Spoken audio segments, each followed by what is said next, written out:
Hello everybody, this is CNG here of CNG Productions, and I'm coming to you all with a video about my top 5 favorite opening themes to TV shows. Now, I'm going to tell you now, most of this list is biased towards Cartoon Network because I grew up watching a lot of Cartoon Network. Just be that as it may. Just putting that out there so nobody thinks I'm just a fanboy and I'm biased against Nickelodeon or I'm biased against Disney Channel. If this was a top 10, I promise you that Kim Possible will be number 6. Okay? With that out the way, let's get right into it.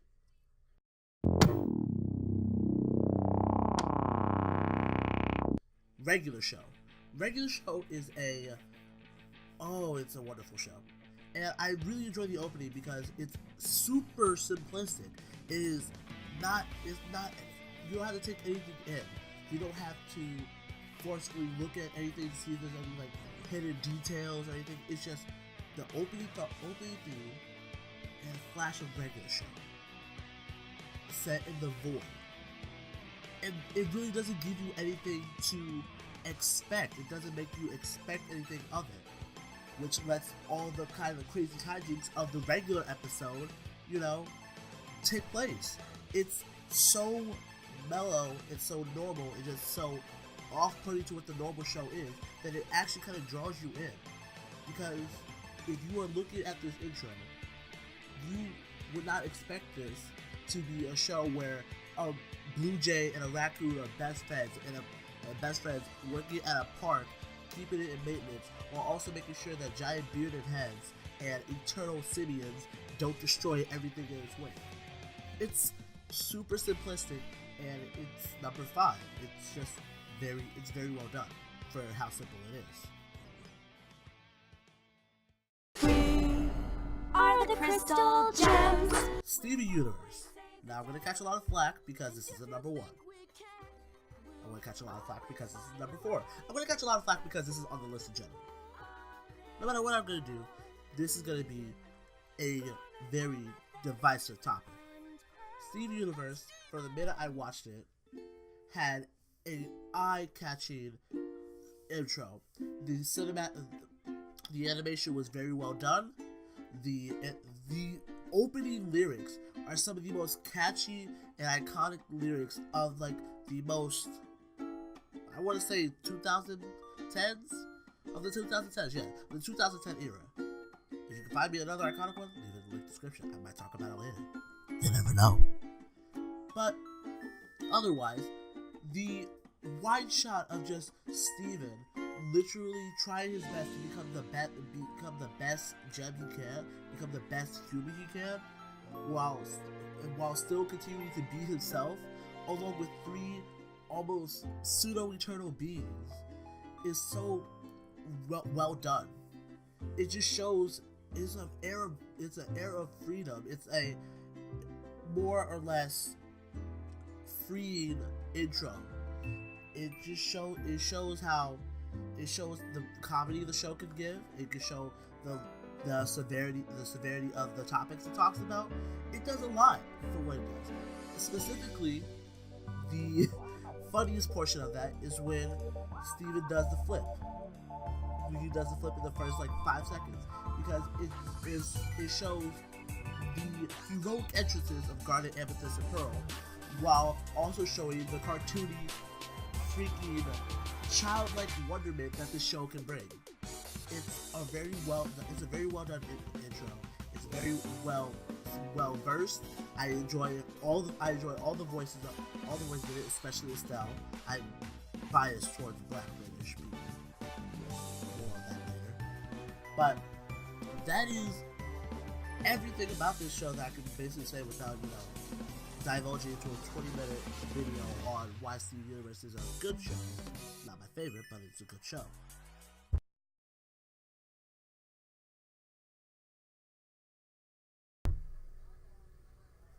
Code Lyoko. Code Lyoko it's a show. I'm not going to say it's the best show. I'm not going to say it's the best show. Honestly, I feel as though it could have been better in certain places. If I could ever get Sketch to collab with me on a video, he's always sick, we could probably talk about it. We probably could.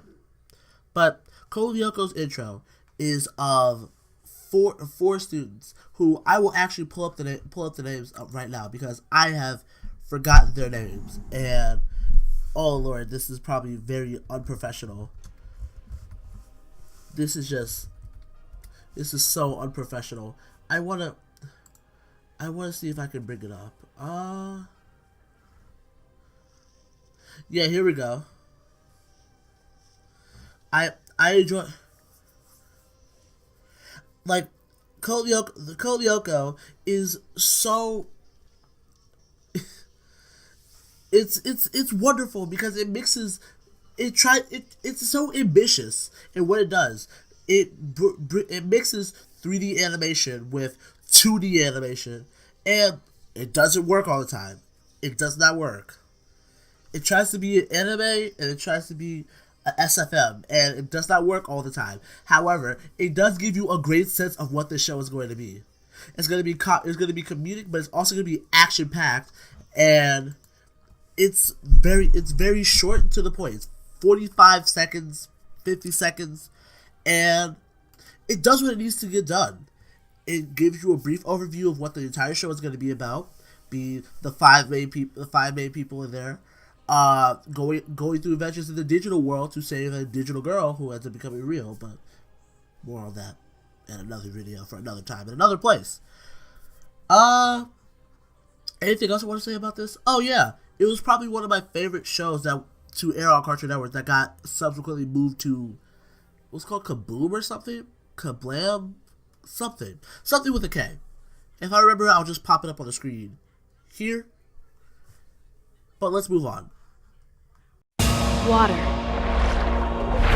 earth, fire, air. Long ago, okay, four nations lived together. This was so close to being number one. It's not even funny. It's really not. Only the Avatar: The Last Airbender is one of the most groundbreaking shows in television in cartoon history. It is very well done. It is very well written, very well told. It has great drawing. Its animation is wonderful. The entirety, like, they're drawn to life in this. And for a sense of how well this show is, you can just look at the theme of it, the opening theme, where you see multiple masters of each element, be fire, water, earth, and air,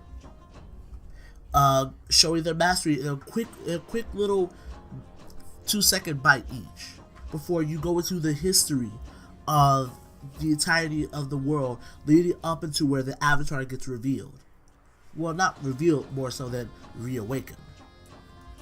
And honestly, it world builds so much. And I know we all gonna say it, but I'm not gonna say it. I'm not gonna say the first line because memes.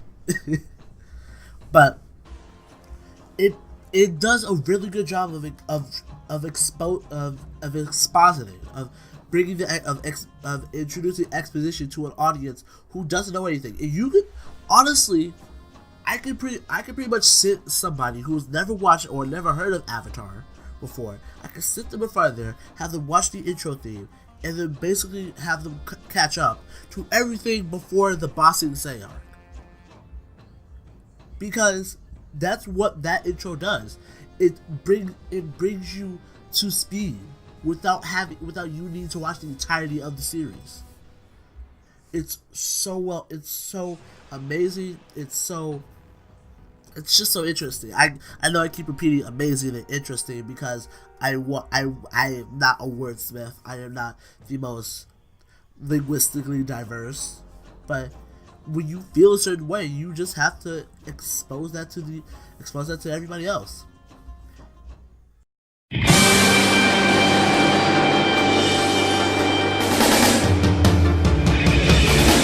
A lot of you are not going to agree with me on this,